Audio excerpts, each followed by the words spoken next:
The following content has been generated with artificial intelligence under minimal human supervision. The data presented may contain errors or inaccuracies. The opinions expressed in this content do not necessarily reflect the vision, position, or values of DigiAll. We recommend verifying critical information with additional sources before making decisions based on this content.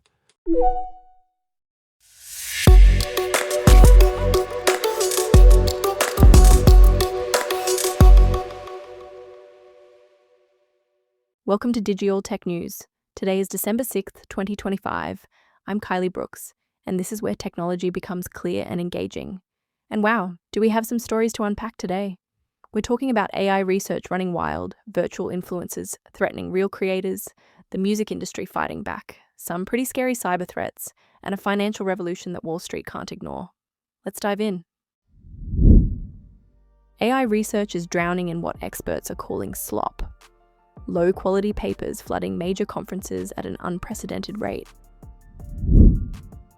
AI-generated creators are crashing the influencer economy, raking in thousands with fake content while real artists struggle. Country music artists are demanding AI-generated songs be labeled, arguing the industry's human authenticity is under threat. Chinese hackers maintained access to government systems for over a year using sophisticated Brickstorm malware. Stablecoin adoption is exploding beyond crypto traders, with Wall Street betting on a nearly $2 trillion market by 2030.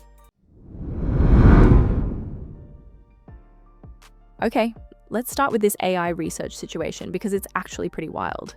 So there's this recent UC Berkeley grad named Kevin Zhu, who claims he's authored or supervised 113 research papers just this year.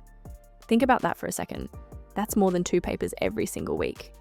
89 of them got accepted at NeurIPS, which is like the Super Bowl of AI conferences. The topics? Everything from tracking nomadic herders in Africa, to diagnosing skin conditions, to translating Indonesian dialects. And here's where it gets interesting. Berkeley professor Hani Farid called this whole thing a disaster, and coined this perfect term, vibe coding. It's basically using AI to generate software without any real rigor or understanding. What's happening is AI tools are making it so easy to churn out papers that the system is getting flooded. NeurIPS received over 21,000 submissions this year, double what they got in 2020. The reviewers, mostly PhD students themselves, are completely overwhelmed. And Farid's warning is stark. This frenzy is actually discouraging thoughtful, meaningful work. Some experts are literally advising students to avoid AI research altogether right now. The irony? AI is breaking the very research system that's supposed to advance it. Now, speaking of AI causing chaos, let's talk about what's happening to real content creators. Jeremy Carrasco has built a following of over 300,000 people since June by teaching one crucial skill: how to spot AI-generated content. Because here's the thing, with tools like Sora 2 being free and incredibly easy to use, anyone can create convincing fake videos and start earning serious money. We're talking $1,000 for a 5 million view cat video through TikTok's Creator Fund. That's especially appealing in developing countries. But Carrasco is exposing some really disturbing stuff. There's an account called Young Moon with 1.5 million subscribers using offensive AI caricatures to sell $11 AI-generated ebooks about Chinese medicine. Another one, Maddie Quinn, is stealing content from real female creators, running it through AI, and then monetizing it on platforms like OnlyFans. The platforms themselves, Instagram, Facebook, TikTok, YouTube, they're all flooding our feeds with unlabeled AI content, what's being called slop. And get this, Meta, Amazon, and DirecTV are developing AI ad tools that could completely undermine the sponsorship deals that real creators depend on. Carrasco's conclusion? AI as a sustainable business for actual human creators is pretty much a fantasy right now. The music industry is fighting back though. Country artist Breland is speaking out, and I think his perspective is really worth hearing. He's known for the hit My Truck, and he's making this compelling argument that AI fundamentally undermines what music has been for tens of thousands of years, a deeply human expression.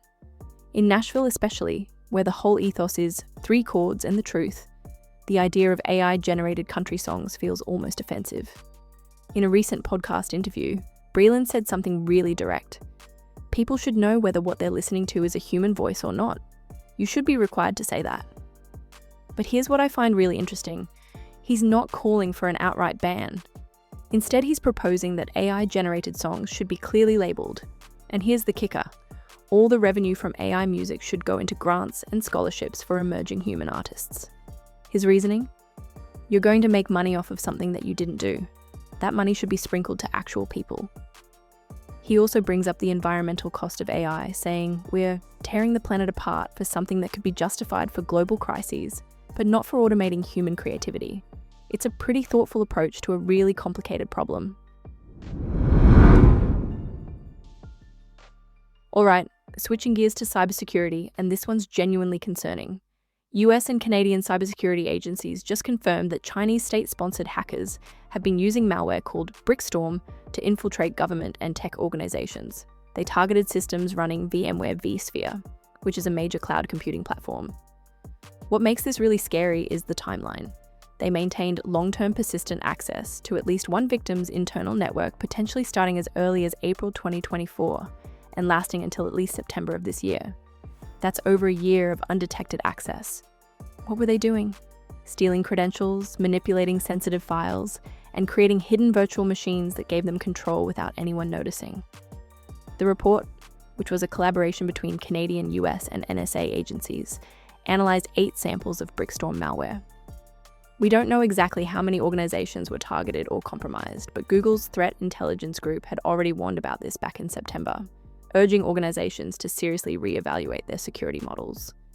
VMware's owner, Broadcom, is telling customers to apply security patches, but if hackers already had access for over a year, that's a lot of potential damage already done.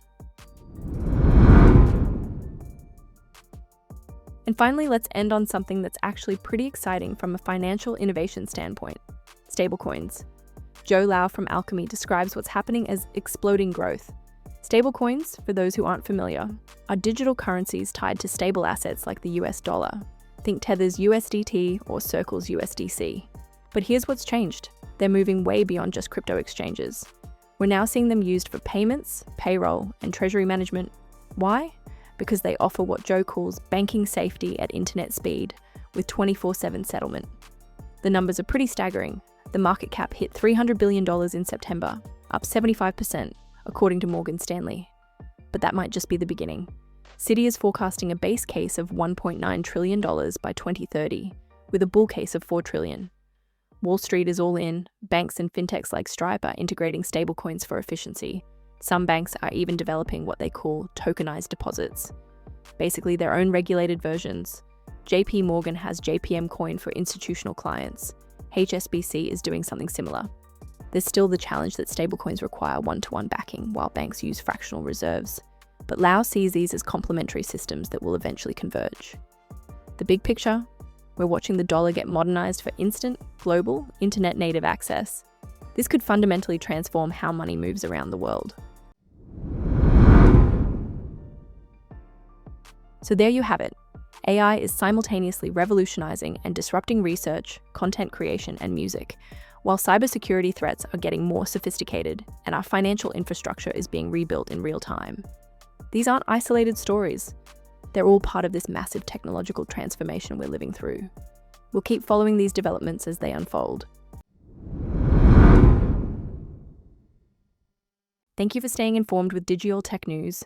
We'll be back with more updates as they develop.